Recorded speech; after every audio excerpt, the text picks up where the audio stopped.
ಮಂಜು ಯಾಕೆ ಬೇರೆ ಮಾತಾಡ್ತೀರಿ? ಈಗ ನಾನು ನಮ್ಮ ಅರ್ಕಲಗೂಡಿನಲ್ಲಿ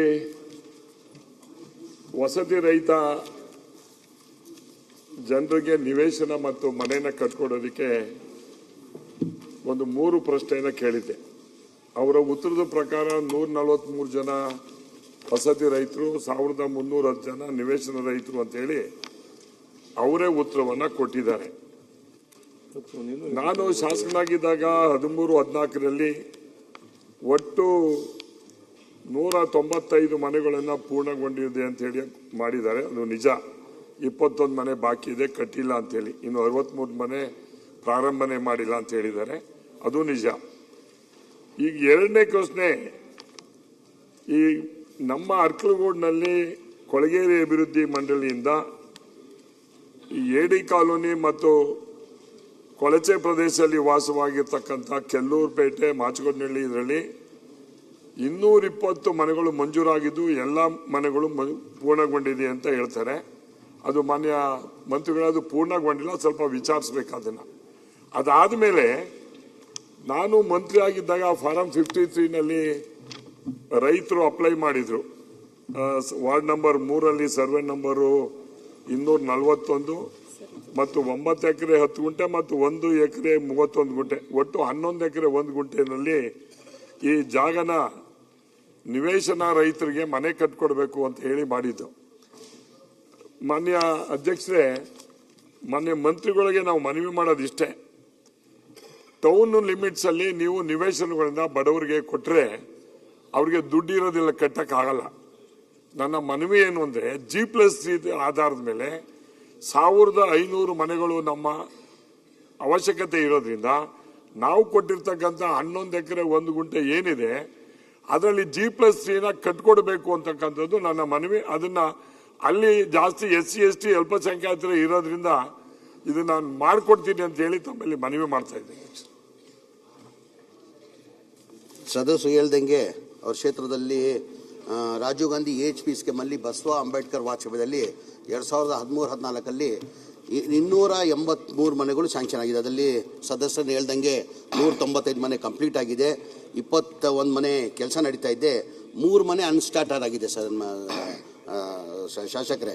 ಅದರಲ್ಲಿ 63 ಜನ ಭಾಳ ನೋಟಿಸ್ ಕೊಟ್ಟರು ಇನ್ನೂ ಅವ್ರು ಡೀಟೇಲ್ ಕೊಟ್ಟಿಲ್ಲ ಅವರು. ಇಲ್ಲಾಂದರೆ ಅದು ಬ್ಲಾಕ್ ಮಾಡಿದ್ದೀವಿ. ಅದು ಅನ್ಬ್ಲಾಕ್ ಮಾಡಬೇಕಾದ್ರೆ ಆ ಡೀಟೇಲ್ ಕೊಡೋಕೆ ಹೇಳಿ ಅದು ಮಾಡ್ತೀವಿ.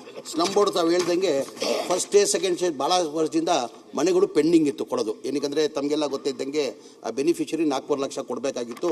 ಬೆನಿಫಿಷರಿ ಕೊಡೋಕ್ಕೆ ಸಾಧ್ಯ ಆಗಲ್ಲ ಅಂತ ಕಾರಣಕ್ಕೆ ಸರ್ಕಾರ ವತಿಯಿಂದ ನಾವೇ 4 ಲಕ್ಷ ಕೊಡಬೇಕಂತ ತೀರ್ಮಾನ ಮಾಡಿ ಎಲ್ಲ ಮನೆಗಳು ಇಡೀ ರಾಜ್ಯದಲ್ಲಿ 36,789 ಮನೆಗಳು 24 ಮಾರ್ಚಲ್ಲಿ ನಾವು ಕೊಟ್ವಿ. ಅದರಲ್ಲಿ 220 ಮನೆಯನ್ನು ತಮ್ಮ ಕ್ಷೇತ್ರದ್ದು ಅವತ್ತು ಕೊಟ್ಟಿದ್ದೀವಿ. ಆ ಸಣ್ಣ ಪುಟ್ಟ ಕೆಲಸ ಇದ್ದರೆ ತಾವು ಡೀಟೇಲಾಗಿ ಮಾಹಿತಿ ಕೊಟ್ಟರೆ ಅದು ಮಾಡಿಕೊಡ್ತೀವಿ. ಏನು 11 ಎಕರೆ ತಮ್ಮ ಕ್ಷೇತ್ರದಲ್ಲಿ ನಾವು ರಿಸರ್ವ್ ಇಟ್ಟಿದ್ದೀವಿ, ಅದಕ್ಕೆ ನಾವು ಬೆನಿಫಿಷರಿನ ಆಯ್ಕೆ ಮಾಡಿಲ್ಲ. 353 ಜನ ಬೆನಿಫಿಷರಿ ಆಯ್ಕೆ ಮಾಡಬೇಕು, ಇನ್ನು ಆಯ್ಕೆ ಮಾಡಿ ಕೊಟ್ಟಿಲ್ಲ. ನಾವು ತಾವು ಆಯ್ಕೆ ಮಾಡಿ ಬೆನಿಫಿಷರಿ ಆಯ್ಕೆ ಮಾಡಿಕೊಟ್ರೆ ಈಗ ಆ್ಯಕ್ಚುಲಿ ನಾವು ಮಾರ್ಕ್ ಮಾಡಿ ಸೈಟ್ ಕೊಡಬೇಕಂತ ತೀರ್ಮಾನ ಮಾಡಿರೋದು. ತಾವು G+3 ಮನೆಗಳು ಕಟ್ಕೊಡಿ ಅಂತ ತಾವು ಮನವಿಯನ್ನು ಮಾಡ್ಕೊಂಡಿದ್ದೀರಾ. ದಯಮಾಡಿ ಆ ಪ್ರಪೋಸಲ್ ನಾನು ಕೊಡಿ, ನಾನು ಅದನ್ನು ಮಾಡಿಕೊಡ್ತೀನಿ. ಅಧ್ಯಕ್ಷರೇ, ಇದು ಪಾಪ 11 ಎಕರೆ 1 ಗುಂಟೆನ ರೈತರು ಫಾರಂ 53 ಹಾಕಿ ಟೌನ್ ಪಕ್ಕದಲ್ಲಿ ಇರೋದನ್ನ ನಾನೇ ಅವ್ರಿಗೆ ಮನವೊಲಿಸಿ, ಇಲ್ಲಪ್ಪ ಸೈಟ್ಗಳಿಗೆ ಅವಶ್ಯಕತೆ ಇದೆ, ಮನೆ ಮಾಡಬೇಕು ಅಂತ ಹೇಳಿ ಪಾಪ ರೈತರು ಬಿಟ್ಕೊಟ್ಟಿದ್ದಾರೆ. ದಯವಿಟ್ಟು ಇದನ್ನ G+3 ಮಾಡಿಕೊಟ್ರೆ ಆ ಕ್ಷೇತ್ರಕ್ಕೆ ಒಂದು ಒಳ್ಳೇದಾಗ್ತದೆ, ಮಾಡಿಕೊಡಿ ಅಂತ ಹೇಳಿ ಮಾಡಿ. ಇಲ್ಲ ಸನ್ಮಾನ್ಯ ಅಧ್ಯಕ್ಷರೇ, ಅವ್ರ ಪ್ರಪೋಸಲ್ ಕೊಟ್ಟಿರೋದು ನಮಗೆ ಸೈಡ್ ಮಾಡಿಕೊಡಿ ಅಂತ. ಈಗ ಏನಕ್ಕೆ ಸೈಡ್ ಮಾಡಿಕೊಡ್ಬೇಕಾದ್ರೆ ಬರೀ 11 ಎಕರೆದಲ್ಲಿ 353 ಜನಕ್ಕೆ ಕೊಡಕ್ಕೆ ಆಗ್ತದೆ ಸಾಧ್ಯ. ಇವರು ಅದೇ G+3 ಮನೆಗಳು ಕೊಡ್ಬೇಕಂತ ಅದು ಕ್ಯಾನ್ಸಲ್ ಮಾಡಿ ಪ್ರಪೋಸಲ್ ಕೊಟ್ಟರೆ ಕನಿಷ್ಠ ಇಲ್ಲಾಂದ್ರೆ 1 ಎಕರೆದಲ್ಲಿ 200 ಮನೆ ಕಟ್ಬೋದು, 1300 ಮನೆ 100 ಮನೆ ಕಟ್ಬೋದು. ನಾವು ಆ ಪ್ರಪೋಸಲ್ ಕೊಡಿ ನನಗೆ. ನೀವು ಈಗ ಸದ್ಯಕ್ಕೆ ಕೊಟ್ಟಿರೋದು ಪ್ರಪೋಸಲ್ನ ಸೈಡ್ ಮಾಡಕ್ಕೆ ಪ್ರಪೋಸಲ್ ಕೊಟ್ಟಿದ್ದೀರಾ. ಆ ಪ್ರಪೋಸಲ್ ಕ್ಯಾನ್ಸಲ್ ಮಾಡಿಸಿ ನನಗೆ G+3 ಮಾಡ್ಬೇಕು. ಏನಕ್ಕೆ ಬೆನಿಫಿಷರಿಗೆ ಹೇಳ್ಬಿಟ್ಟಿದ್ದೀರಾ ತಾವು 253 ಜನಕ್ಕೆ ಹೇಳ್ಬಿಟ್ಟಿದ್ದೀರಾ ಸೈಡ್ ಮಾಡಿಕೊಡ್ತೀವಿ ಅಂತ. ಅವ್ರು ಆಸೆ ಇಟ್ಕೊಂಡಿದ್ದಾರೆ.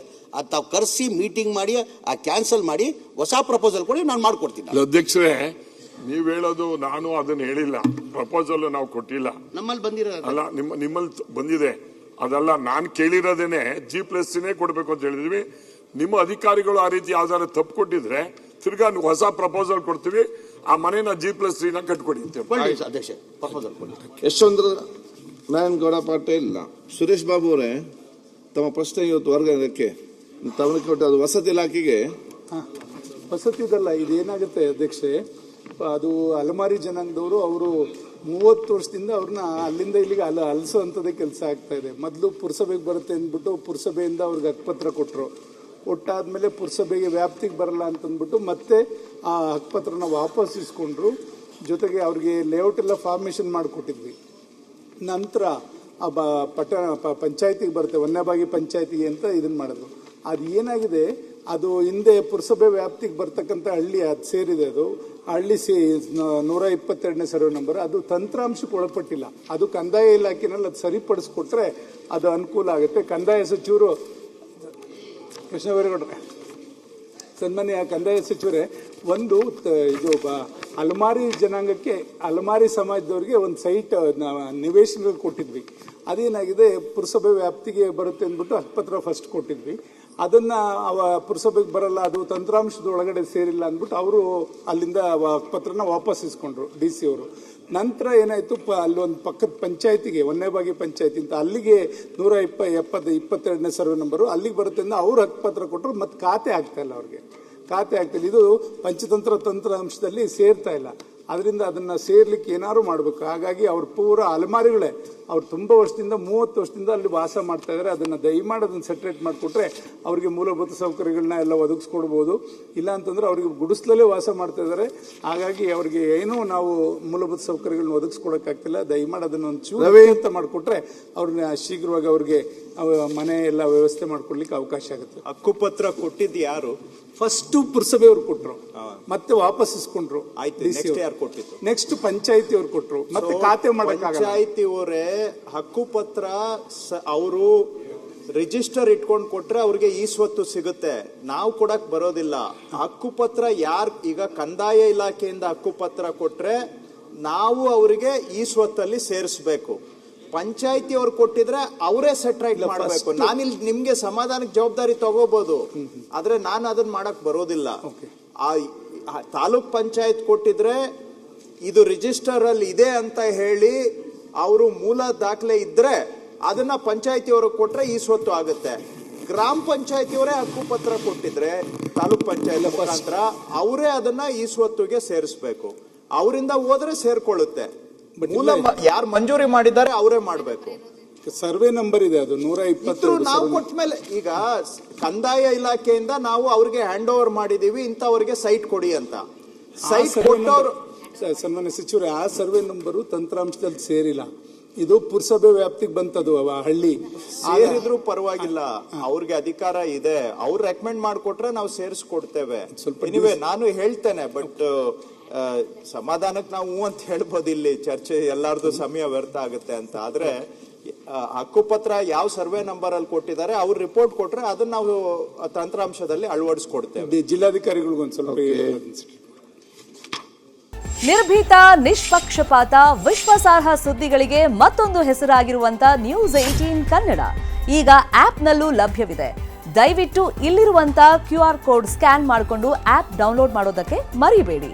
ನಿಮ್ಮ ಬೆಂಬಲ ಹೀಗೆ ಸದಾ ನಮ್ಮೊಂದಿಗಿರಲಿ. ಧನ್ಯವಾದ.